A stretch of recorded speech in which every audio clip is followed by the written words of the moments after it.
Sejam todos bem-vindos, quem acompanha o projeto Muros Invisíveis, Professores Negros, projeto que só é possível por meio da ação do Ministério Público de Minas Gerais, por meio da Terceira Promotoria de Justiça de Paracatu, CAOMA, Plataforma Semente. Hoje vamos bater um papo com duas das homenageadas desse projeto, Isabel do Carmo Alves Oliveira, que a gente conhece só como Bel, e Laísa Rodrigues Alves, que a gente conhece só como Laísa, que são duas grandes amigas, que a gente vai conhecer um pouco das suas histórias. Acho que a gente pode começar aqui com a Bel, por ordem de experiência de vida.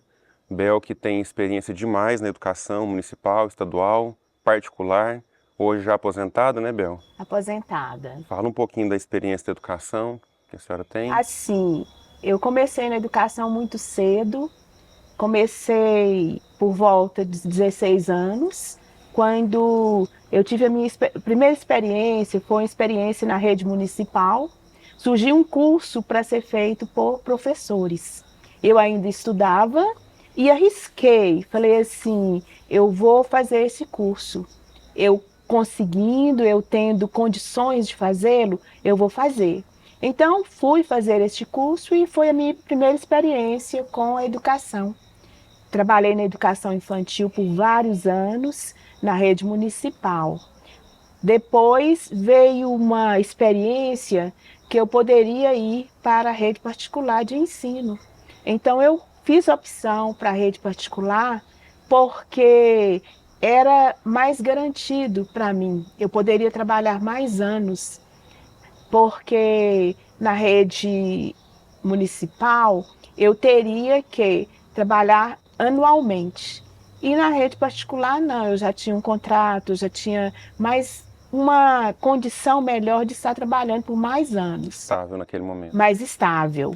Depois eu prestei um concurso, eu vi que eu precisava prestar um concurso porque é mais garantido para um professor concursado dele estar atuando Sim. de uma forma mais, assim, mais segura. Até mesmo para ele saber o que ele poderá estar fazendo futuramente. Então foi essa opção que eu tive. Após, tive também uma experiência muito boa quanto minha irmã me chamou para estar trabalhando nos cursos esporádicos pela UNB em Brasília. Então eu achei assim viável também, porque eu não ia perder, eu só tinha a ganhar. Porque neste curso eu poderia estar tanto me aperfeiçoando enquanto professora e também podendo ser útil para ela e também para os alunos com os quais ela teria convivência naquele período. Então foi uma trajetória muito boa, porque me deu uma base para eu estar atuando como professora e também me aperfeiçoando, porque depois eu tive que terminar um curso de graduação, era o meu sonho, porque até então eu não poderia estar fazendo o curso de graduação, devido assim a minha família ser uma família de muito grande, vários filhos, e meus pais terem que dar assistência a todos. Então, eu trabalhando e também conquistando outras formas de estar ajudando no meu aperfeiçoamento, foi uma opção que eu tive. Foi a partir do trabalho A partir que do aí foi fazer a trabalho, graduação depois. a partir de quando comecei a trabalhar, aí vi a possibilidade de estar me graduando. E graças a Deus fui bem sucedida. Vários concursos que eu fiz a opção de fazer, de estar prestando, sempre bem assim classificada. E futuramente eu pensava assim que eu poderia estar fazendo um outro curso, porque eu trabalhava na rede infantil, educação infantil, depois fiz um curso para estar trabalhando no ensino fundamental e fui também para o ensino médio. Então foi uma trajetória assim que veio me dar subsídio para eu estar tanto aplicando na minha vida quanto está aperfeiçoando e também sendo útil para o aluno. Porque na minha assim, concepção, eu vejo que o professor ele tem que ser útil para o aluno, ele aprende com o aluno e o aluno também aprende com ele, certeza. através da convivência, através dos desafios que surgem na nossa vida. Bel, no ensino médio, qual que é a área que... No ensino médio, eu trabalhei com sociologia, trabalhei com filosofia e trabalhei com arte, porque eram os critérios que eles tinham assim de estar, devido ao número de aulas, aí eu teria que pegar essas outras áreas afins. E como o curso que eu havia feito me dava condições de eu estar trabalhando com sociologia e filosofia, então foi uma opção que eu tive. E quando a senhora aposentou, estava em quais escolas? Eu No último ano? aposentei na Escola Altina de Paula, Guimarães, Altina do estado, né? do estado, e também eu estava atuando também como diretora da Escola Altina. Fui vice durante cerca de 6 anos, e depois desses 6 anos veio também um curso que a gente pode estar fazendo para a gente ser habilitada para ser diretora de escola.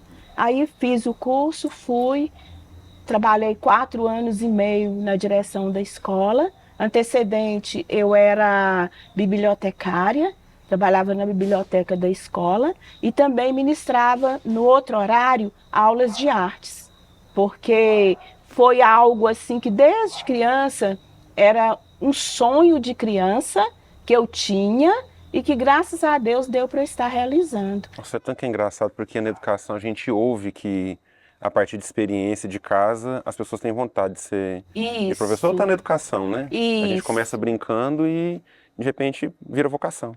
Isso, a princípio, assim, antecedente, eu nos meus 11, 12 anos, eu gostava de dar aula particular para vários alunos, então surgiam os desafios, vinham aquelas crianças que não sabiam ler nem escrever, aí ao final do ano os pais chegavam me dando parabéns pelos filhos ter conquistado, né, a leitura, porque antes a experiência enquanto alfabetizadora é uma experiência que você é um desafio diário, porque o sonho da gente é ver o aluno lendo, conquistando, né, sabendo e também tendo uma experiência positiva, porque o aluno sai da escola, ele tem que sair com experiências positivas, ele tem que sair aperfeiçoado, ele tem que sair preparado para alguns desafios, né? Não para todos, porque a escola em si,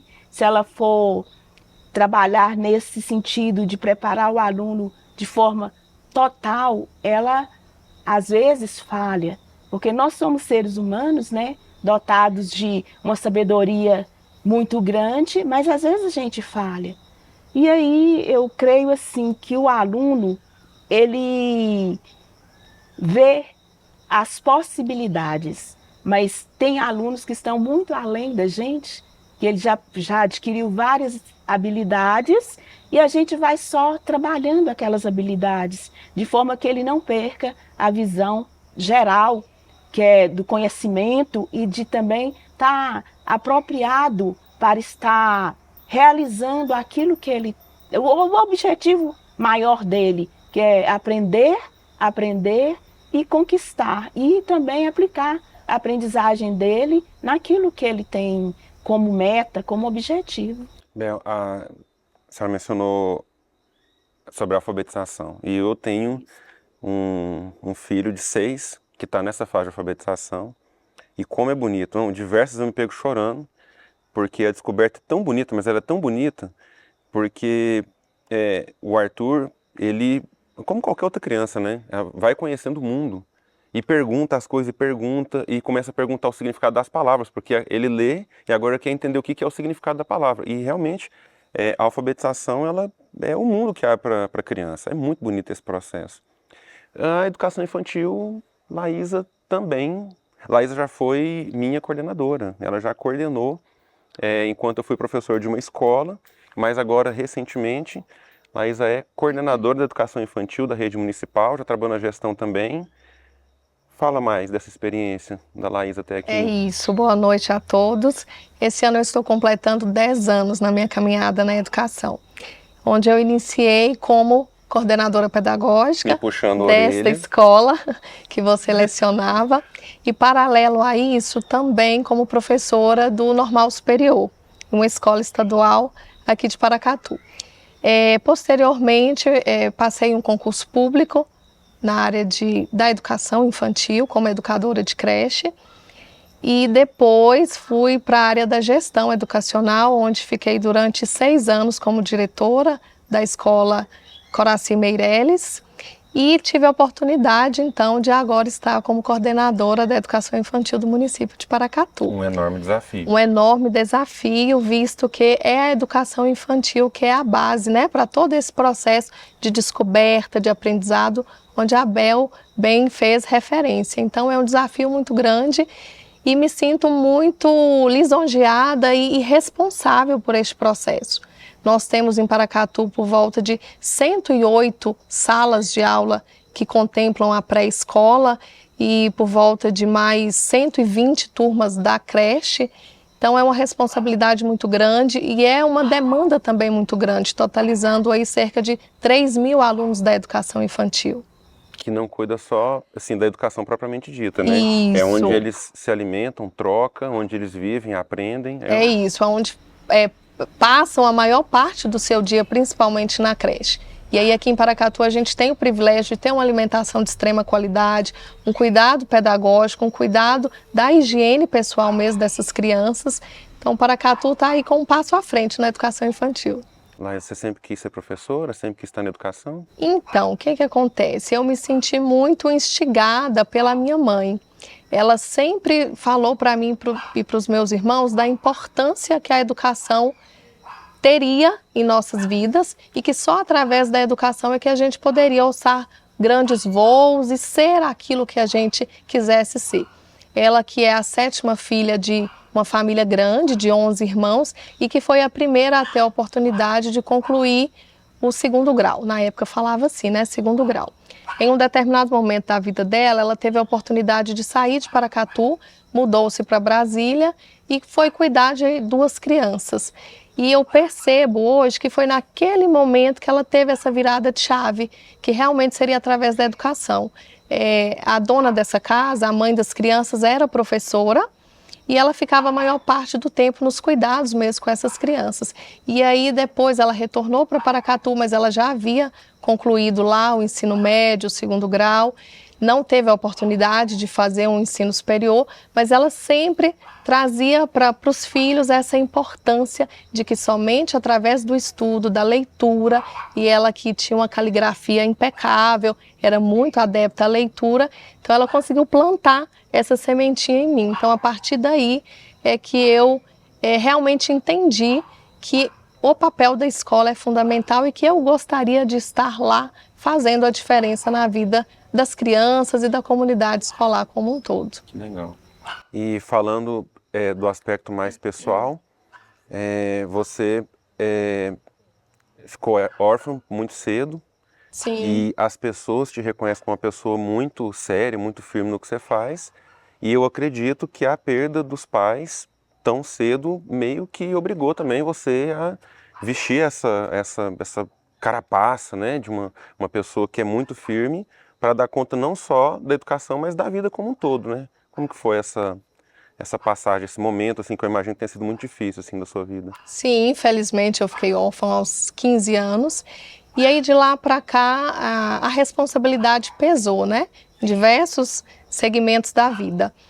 E com certeza essa carapaça que você faz referência é um reflexo no bom disso. Sentido, muito bom sentido, né? Mas é um reflexo disso, né? Das experiências que a vida me proporcionou, da responsabilidade mesmo dita, tanto na vida pessoal como na vida profissional, e eu levo muito isso a sério. Então tudo aquilo que eu me proponho a fazer, eu procuro fazer de uma maneira muito correta, de uma maneira muito bem feita, porque eu sempre faço referência a eles, aos meus pais, para que eles possam estar onde quer que estejam orgulhosos de mim, principalmente a minha mãe, nessa trajetória educacional que ela sempre dizia assim, qual dos 3 filhos, somos 3 irmãos, qual dos 3 filhos iria dar a ela o privilégio de ser o primeiro a ter o ensino superior. E eu a agraciei com esse privilégio de ser a primeira filha a ter o ensino superior e a traçar esse caminho da educação. Bacana. A senhora mencionou que vem de uma família grande também, de muitos irmãos. Isso. E a gente imagina que um dos desafios que famílias que são muito numerosas é de realmente conseguir dar educação para todos, conseguir cuidar de todos. Isso foi um desafio na família? Como é que foi? Um desafio muito grande devido, assim, pela educação, igual a Laís falou, a família, pai, mãe, eles veem na gente, assim, as possibilidades.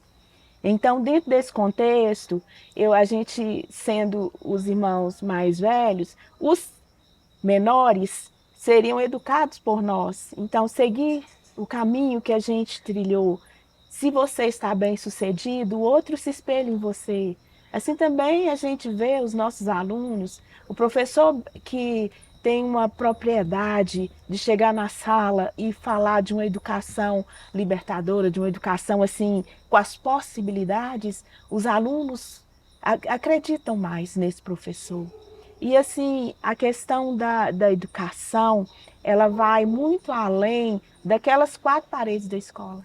Então, o que eu vejo na educação assim é ir além das paredes da escola, porque fica na mente da criança, desde a educação infantil até mesmo o ensino médio, ou então quando ele vai fazer uma universidade, ele busca os exemplos antecedentes a ele. E é uma firmeza muito grande que a gente espelha. Eu tenho assim uma concepção comigo, assim, eu espelho nas pessoas que podem me trazer o bem. Às vezes a pessoa não tem nem aquele contato dentro da escola com a gente, não está ali no dia a dia com a gente, mas eu falo assim, eu penso assim, eu vou me espelhar nesta pessoa, sabe por quê? Porque ela me traz uma firmeza maior. Os professores dentro da sala de aula, os alunos espelham neles, porque o professor, aquele professor, ele chega na sala, eles nos anima a estudar. E a educação, muitas vezes fala questão da educação, igual a Laís falou da educação aqui no município. Eu defendo muito a educação aqui em Paracatu pelo seguinte, muitas vezes a gente vai para outras cidades e faz aquele comparativo. E muitas vezes quando eu ia a Brasília, eu ficava comparando a educação de lá, né, muitos anos atrás, que eu tenho 30 anos, só de educação, depois eu tenho 10 anos que eu aposentei, vai fazer 10 anos. Então eu fazia comparativo com a educação lá em Brasília, que era uma referência, com a educação aqui. Então muitas vezes as minhas irmãs moram lá, e elas falavam assim, olha, os alunos que saem daqui de Paracatu e vão prestar concurso em Brasília, eles passam por quê? Porque a educação aqui em Minas é uma educação muito, às vezes, desacreditada pelos mineiros, né, por nós, mas que sobressai em outros estados. Então, a educação, para mim, assim, ela arde como na veia da gente, a gente sente emoção quando fala da educação, porque a gente tem algo muito, assim, muito latente quando se fala em educação. Porque através da educação a gente chega em outros patamares. A saúde é importante, a economia é importantíssima, mas sem a educação propriamente dita, não existe essas outras categorias de tanto o empresário, ele necessita da educação antecedente, de uma preparação antecedente a ele ser um empresário. O médico precisa da educação. Então eu vejo elas como um elo que une as outras vertentes. E eu creio na educação como um fator até mesmo de dar à pessoa condição dela ir além até da própria imaginação dela, do pensamento e dos sonhos. Consegue-se, porque eu falo assim, através da educação eu conquistei muitas coisas. A partir do momento que eu fui para a sala de aula, até aquela timidez, às vezes a gente um pouco tímida, mas o aluno consegue tirar aquela timidez, consegue desafiar você a não ser tímido, a falar se conhece ou não conhece, a saber até que ponto você está capacitado a estar à frente de uma sala de aula, a ser um educador. Eu acredito muito nisso, viu? Na verdade, tem uma identificação enorme com isso, porque eu sou uma pessoa muito tímida, hoje menos, mas eu fui uma criança, uma adolescente muito tímido. Eu acredito que hoje, né, estudando mais sobre as questões raciais, terapia também, isso tem muito a ver com a autoaceitação. Aceitação da vida, do corpo, do cabelo, da imagem, dos apelidos que a gente recebia. E a educação me tirou desse lugar. A educação, para eu ter coragem de falar em público, de expor minhas ideias, foi sala de aula. Eu escolhi ser professor sabendo que eu seria obrigado a lidar com as minhas fraquezas. E eu concordo muito com isso. A timidez, parte dela foi embora quando eu me preparava para a sala de aula. Não queria passar vergonha, então, né, eu ia para o front. Além da timidez, que mais que a educação transformou? Porque também a senhora já mencionou que foi por meio da educação que depois a senhora escolheu fazer uma outra graduação, que seria um salto a mais. Então eu imagino que a educação proporcionou ganhos financeiros mesmo, mas para além disso.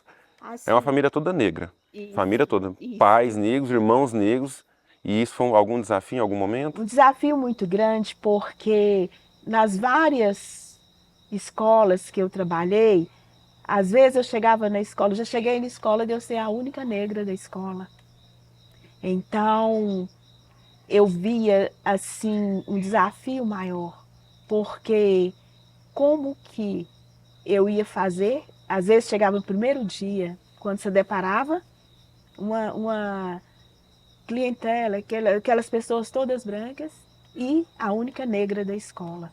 Então é um desafio muito grande, porque você tem que, além de mostrar que você tem a capacidade, você tem que lidar com certas situações que, queira ou não, acontecem. Exatamente. Às vezes, de menosprezar, de achar que você não tem a capacidade, ou de achar também que você poderia estar dando uma ênfase à escola para o lado negativo.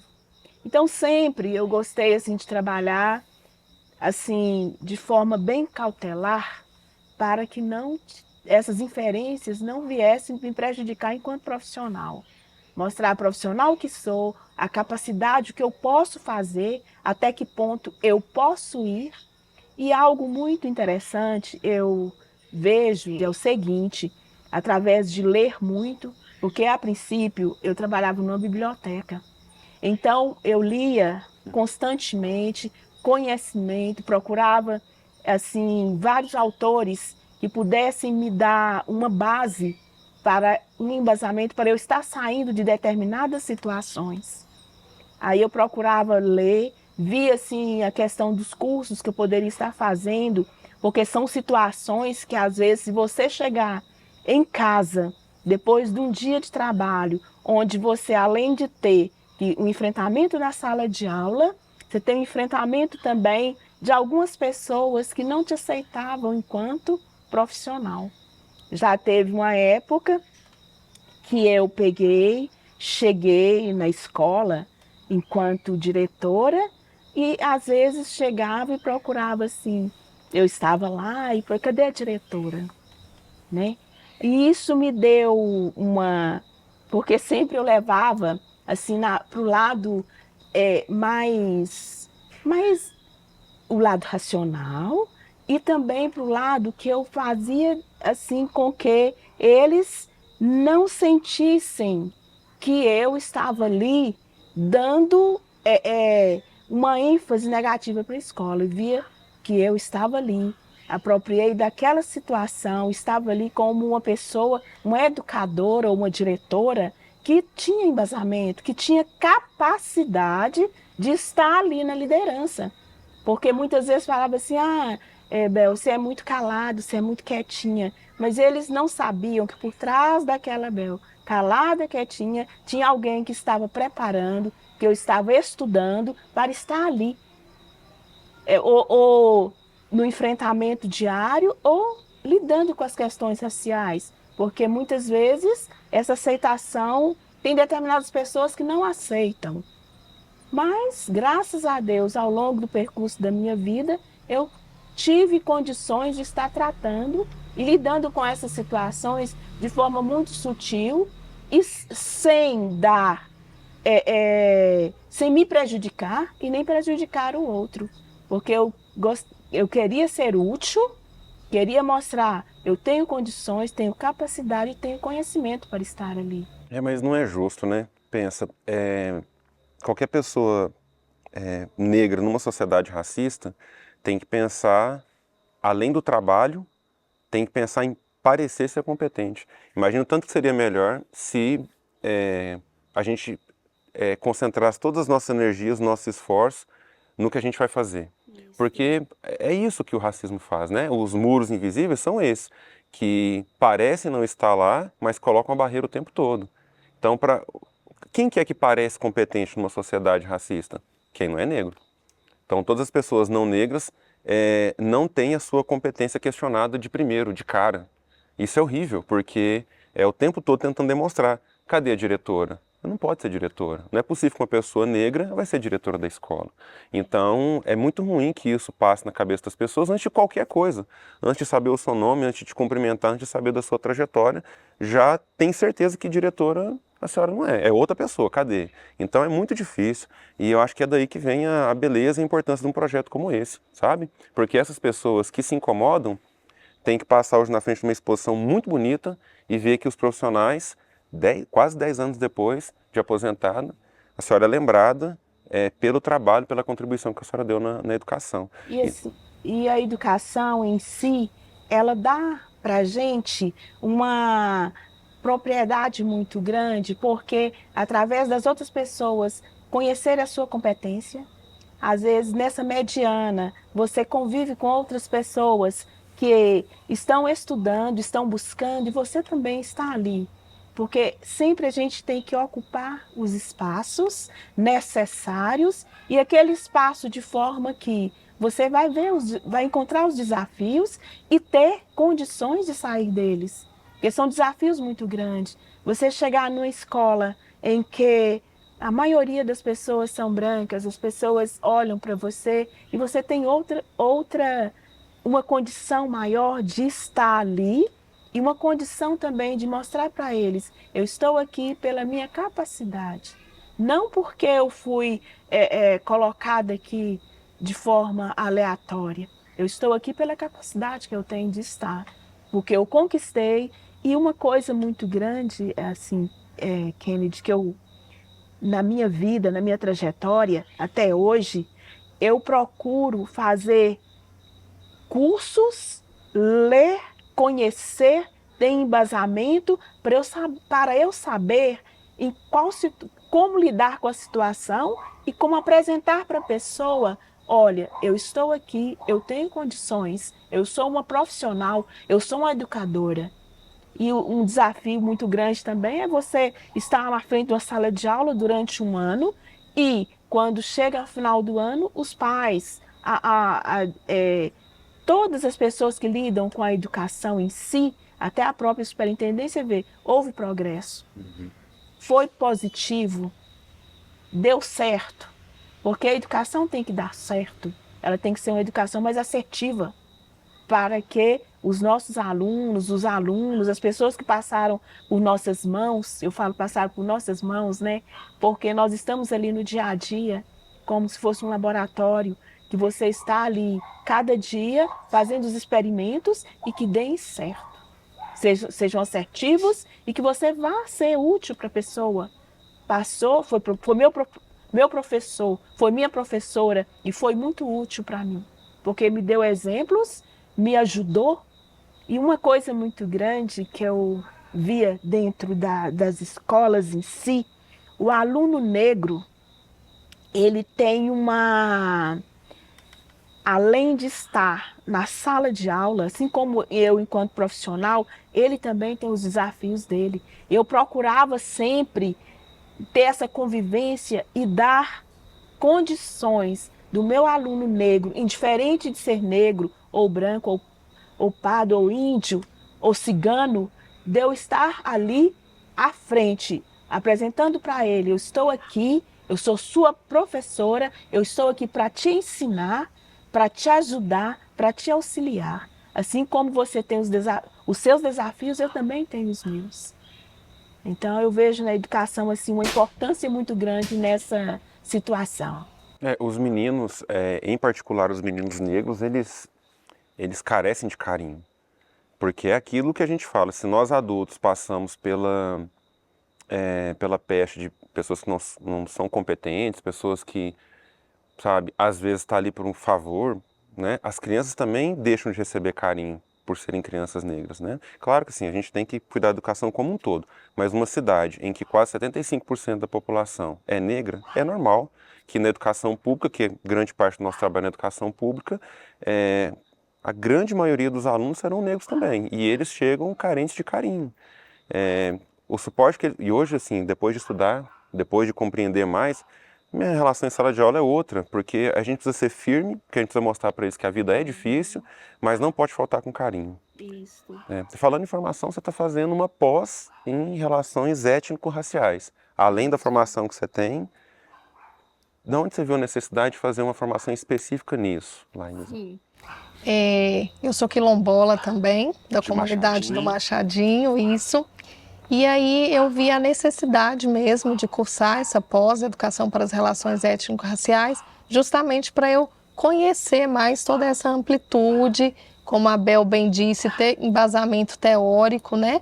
Ter letramento mesmo, discurso para esse combate que é tão necessário e que é diário, independente se na educação infantil, se no ensino fundamental, se no ensino médio, na verdade em todos os espaços, né? Na sociedade como um todo. Como você bem disse, Paracatu tem uma porcentagem aí muito significante, né, muito expressiva da comunidade preta, então faz-se necessário que nós da educação estejamos sempre em busca de aprimorar os nossos conhecimentos para que a gente possa combater de uma forma mais assertiva. E apesar de ser um percentual muito alto, nossa, eu diria que superior à maioria dos municípios, de Minas, com certeza, e talvez do país, assim. Mas ainda existe uma segregação espacial muito forte, né? Nós aqui de Paracatu, a gente consegue ver muito bem os espaços que as pessoas negras ocupam, que elas estão. Eu digo até na hora do divertimento, na hora do lanche, na rua, desde a educação mesmo. A gente vai encontrar bem menos pessoas negras nas escolas particulares, por exemplo. Na sua trajetória de estudante e agora de profissional, você sentiu isso em algum momento? Você acha que você foi preterida em razão da sua origem quilombola ou por conta da cor? Enfim, alguma experiência dessa? Então, de uma forma muito pontual, eu acredito que não. Mas eu posso trazer como exemplo dentro da própria família. A minha família, que é uma família grande e na sua grande maioria quilombolas, muitos dos meus parentes, eles não se veem nesse papel de quilombola, não se identificam, desde o fenotipo até o cabelo, enfim. Então, dentro da minha própria família, eu percebo que não há esse autorreconhecimento. E aí, alguma situação específica do racismo em relação a mim, eu acredito que não. Então, acho que eu fui privilegiada, né, nessa minha trajetória. Mas eu fico muito pensativa e triste em relação realmente aos meus, que não se identificam como tais. Talvez por muitas situações que aconteceram lá no passado, e aí eles fazem alguma algum paralelo a de que se auto-reconhecerem como quilombolas, poderiam prejudicá-los de alguma maneira, e aí entra a falta de conhecimento, né? Letramento, né? Isso, somente o conhecimento, o letramento para derrubar esses muros que ainda existem. A Secretaria de Educação e você, na Secretaria de Educação, tem um desafio enorme. O exemplo da sua família não é um exemplo isolado. Ele é um exemplo que acontece nas escolas de região quilombola. Os próprios alunos, eles não se identificam, eles não querem ser quilombolas. Então, existe alguma coisa aí. É ruim ser quilombola? Né? O que eu perco sendo quilombola? Então, é falta de conhecer as origens, a ancestralidade, é falta de um currículo que nós precisamos colocar no município o mais rápido possível. Essa formação que hoje nós precisamos procurar fora, a gente já poderia ter essa experiência na escola. Fundamental, médio, né? Eu não tive, não sei se vocês tiveram. Não, também mas não eu não tive. Então isso é falta da gente cuidar também de um currículo mais adequado. Eu vejo que algumas pessoas pedem até que os próprios funcionários fossem de região quilombola. Eu não sei qual que é a possibilidade disso acontecer, mas certamente, talvez até seus familiares teriam uma visão diferente de si próprios, né? de se ver como pertencentes a uma comunidade. Uma comunidade que é duramente afetada em Paracatu, especialmente em Paracatu. Sim, sim. Né? As formas de violências que existem. Isso. Realmente nós temos um desafio gigantesco, né, na educação municipal, visto todas essas particularidades que você pontuou. E aí nós estamos em construção de uma unidade de creche que vai ser inaugurada na comunidade do São Domingos, que será uma unidade realmente caracterizada como uma unidade escolar quilombola, que já é um ganho, é um marco, né, para a educação do município. E aí dentro da formação para os profissionais da educação, eu posso destacar que a Secretaria Municipal de Educação traz dentro do seu escopo da Semana da Educação e Tecnologia palestrantes, temáticas voltadas para a educação, né, étnico-racial. No ano passado nós tivemos a Bárbara Carini e esse ano a Carla Cotirelli. Isso, justamente para a gente poder levar esse letramento, essa formação continuada de uma forma mais pontual para os nossos profissionais da educação. Esse projeto especificamente é um ganho para Paracatu, porque para além dos outros, né, o projeto Muros Invisíveis Professores Negros, ele não está descolado de uma série de ações culturais que estão acontecendo no Paracatu nos últimos anos. E é ótimo que isso aconteça, né? A gente tem o Sempre um Papo, que agora está nos beneficiando todo mês com formação que é muito importante. Jefferson Tenório teve aí há 2 meses atrás. A gente tem a Flip Paracatu, que também é um incentivo para a própria leitura e conhecimento de autores nesse sentido. Então a gente está num momento muito bom, né? A oportunidade está aí para a gente poder fazer isso. Agora, o projeto Muros Invisíveis, com aquela exposição, e a imagem de vocês, e com aquela biografia, assim, como que vocês veem o ganho que um projeto como esse pode trazer para as pessoas que muitas vezes questionam a nossa competência, como a promotora falou que não teve nenhuma professora negra na sua história, os lugares muito ainda segregados dentro de Paracatu, como que um projeto como esse contribui para a educação e como vocês vêm fazendo parte, sendo homenageados desse projeto. No meio de tantos professores, centenas de professores, na ativa e aposentados, são 20 homenageados, vocês estão lá. Como que é isso, sim, para vocês? É um presente, né? Para mim é um presente tão nova de idade, mas não de trajetória na educação, ter esse reconhecimento e, como você disse, ter lá a foto estampada, gigantesca, um pedacinho ali da biografia, e mostrar para a comunidade em geral, não só os nossos alunos, mas para a comunidade como um todo, que esse espaço, que essa pessoa preta, ela pode ocupar qualquer espaço, seja na educação, seja na cultura, na música, no esporte, na magistratura, como nós temos um filho de Paracatu, né, que é o Joaquim Barbosa. Então é realmente levar esse lugar de representatividade para fora da sala de aula, para fora do espaço educacional e levar essa visibilidade para uma praça pública lá no nosso centro histórico, mostrando para todos que é possível. Através da educação vai sempre ser possível. Que agora está sendo visitada, que os alunos estão indo lá. e no dia da abertura a gente viu uma quantidade enorme de pessoas também para prestigiar. Falar de família, Bel tá bem de família aqui em Paracatu, né? Pessoas que a gente... Então, a princípio, quando veio a tratativa da exposição, eu pensava que seria algo mais restrito. Quando eu deparei com algo tão bonito, tão lindo, aí eu falei assim, gente, eu não mereço. Mas eu estou ali.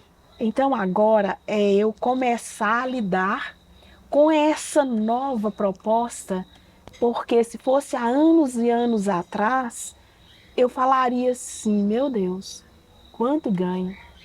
Porque às vezes a gente vai falar da gente, a gente fala, mas fica no anonimato. E falar da gente é tão difícil, né? Achar que É não mais merece, como assim não difícil, merece, é né? mais difícil. Então, quando eu deparei, eu falei, meu Deus.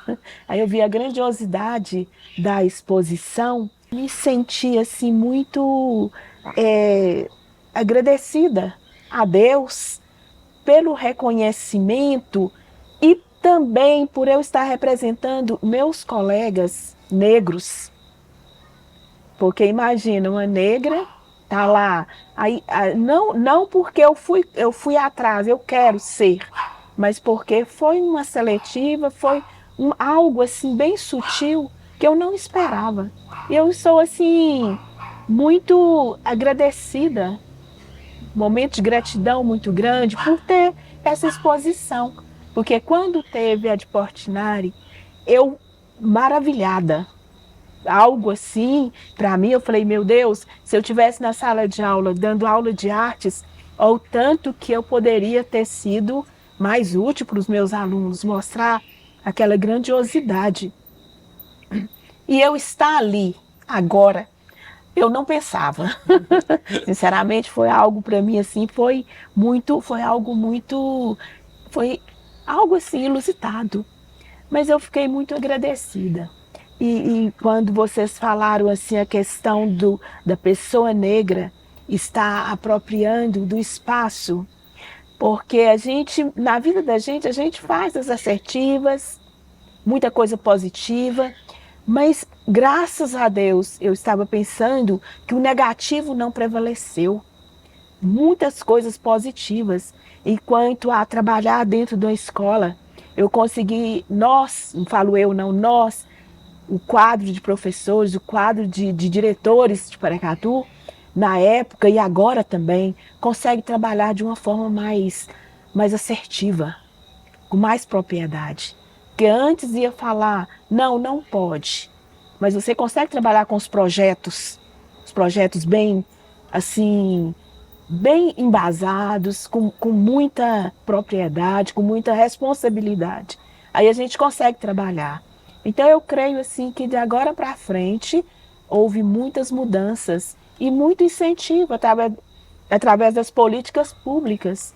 E é algo assim que vai dar aos alunos que estão vindo um embasamento maior e mais propriedade para estarem orgulhosos dessa negritude tão latente que temos aqui em Paracatu, mas que também não foi esquecida.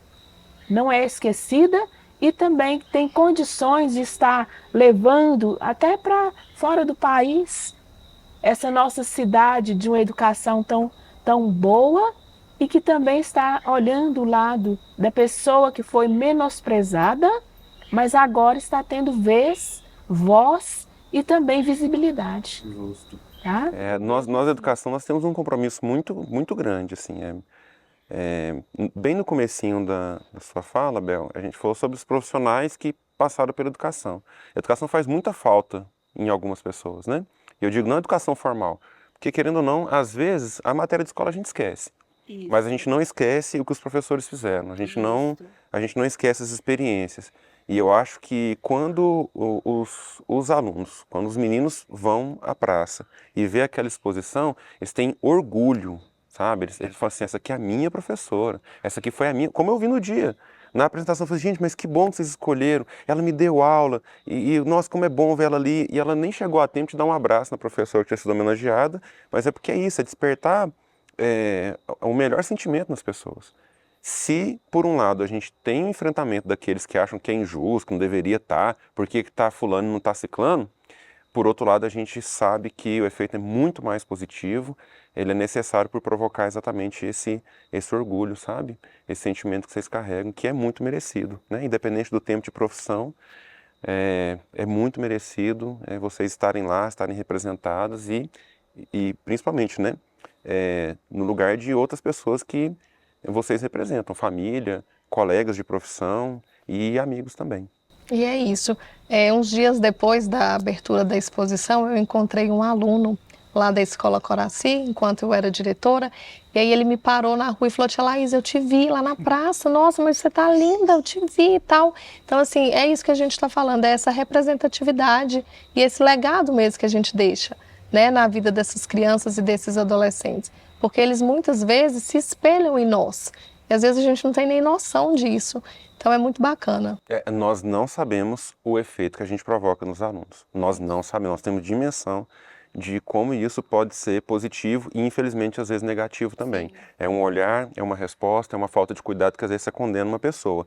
Mas, por outro lado, a gente não tem dimensão do quanto a gente abre horizontes. Eu falo por mim mesmo, assim, né? Professores, eu sou da área de história, então quantas vezes eu lembro da minha professora do ensino médio, da matéria, não lembro nada, viu? Não lembro nada da matéria, mas dela, das broncas que ela dava, eu lembro muito bem dos diretores que eu tive, a gente realmente planta sementes aí nesses meninos. A maioria das vezes a gente passa mais tempo na escola do que na família. Com certeza. E isso traz algo para a gente, assim, a gente vai lidando com experiências, ou assertivas ou não, para a gente estar também até sobrevivendo e convivendo, porque são experiências e experiências que você lida no dia a dia, né? Porque você, mesmo eu agora aposentada, mas eu trago muita experiência boa do que eu já vivi para eu estar continuando a minha vida agora aposentada, depois de ter trabalhado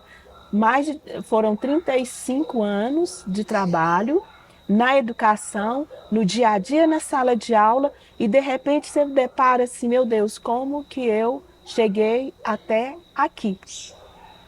Porque foram dias, mais dias, às vezes a gente lembra quando chegava na escola, as situações, porque cada dia é uma situação dentro de uma sala de aula ou dentro da escola, para você saber lidar com aquilo, com aquela situação, e às vezes mais assertivo.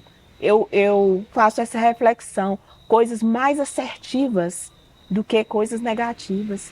E você deparar com um aluno que venceu, que está vencendo, a maioria, e isso é gratificante para a gente. Sim, e principalmente na gestão escolar, né, Bel? A gente passava mais tempo dentro da escola, do contexto escolar, do que na própria casa.